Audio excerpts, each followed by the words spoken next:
হাতি ঘোড়া রাজা খেতে ভারী মজা। কি সুন্দর এই মিঠাইগুলো! গ্রামীণ এই মিঠাইগুলোকে আমরা সাধারণত অনেক সময় ছাঁচ বলে থাকি, অথবা বিভিন্ন ছাঁচে কেটে চিনি দিয়ে এই মিঠাইগুলো তৈরি করা হয় দেখেও অনেক সময় আমরা ছাঁচ বলে থাকি, বা গ্রামে অনেক সময় মিঠাই বলে থাকে। এখানে হাতি ঘোড়া দেখতে পাচ্ছেন, বিভিন্ন শেপ, হাতি ঘোড়া রাজাসহ বিভিন্ন শেপ অর্থাৎ বিভিন্ন আকৃতির এই মিঠাইগুলো পাওয়া যায়।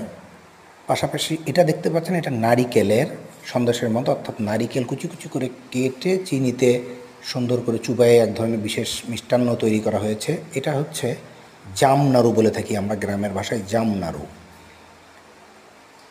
আগে মিষ্টির মতো বানিয়ে নিয়ে সেটা চিনির মধ্যে ইয়া করে জামনাড়ু। এটা হচ্ছে বাতাসা, এটা বিশেষ ধরনের চিনির একটি খাবার বাতাসা। এটা হচ্ছে কদমা বা খাজা বলে থাকি, সাধারণত ছোট সাইজের হলে বলে থাকি আমরা খাজা, একটু বড় সাইজের হলে বলি থাকি কদমা। এটাও বিশেষভাবে তৈরি করা হয়। এই মিঠাইটাও গ্রামীণ একটি ঐতিহ্য এগুলো।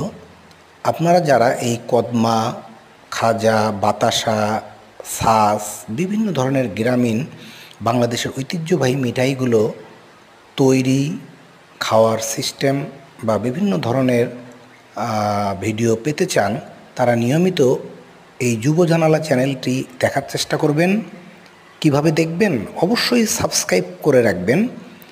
সাবস্ক্রাইব করলে বা এই চ্যানেলে লাইক দিলে আপনার তো কোনো বাড়তি পয়সা খরচ হবে না, আপনার খুব বেশি কষ্টও হবে না। কিন্তু দয়া করে যদি আপনারা মজার মজার এবং তথ্যমূলক, জ্ঞানমূলক, উদ্যোক্তা হওয়ার জন্য ভালো ভিডিও খোঁজেন, তাহলে অবশ্যই দয়া করে এই চ্যানেলটি নিয়মিত দেখবেন, লাইক করবেন,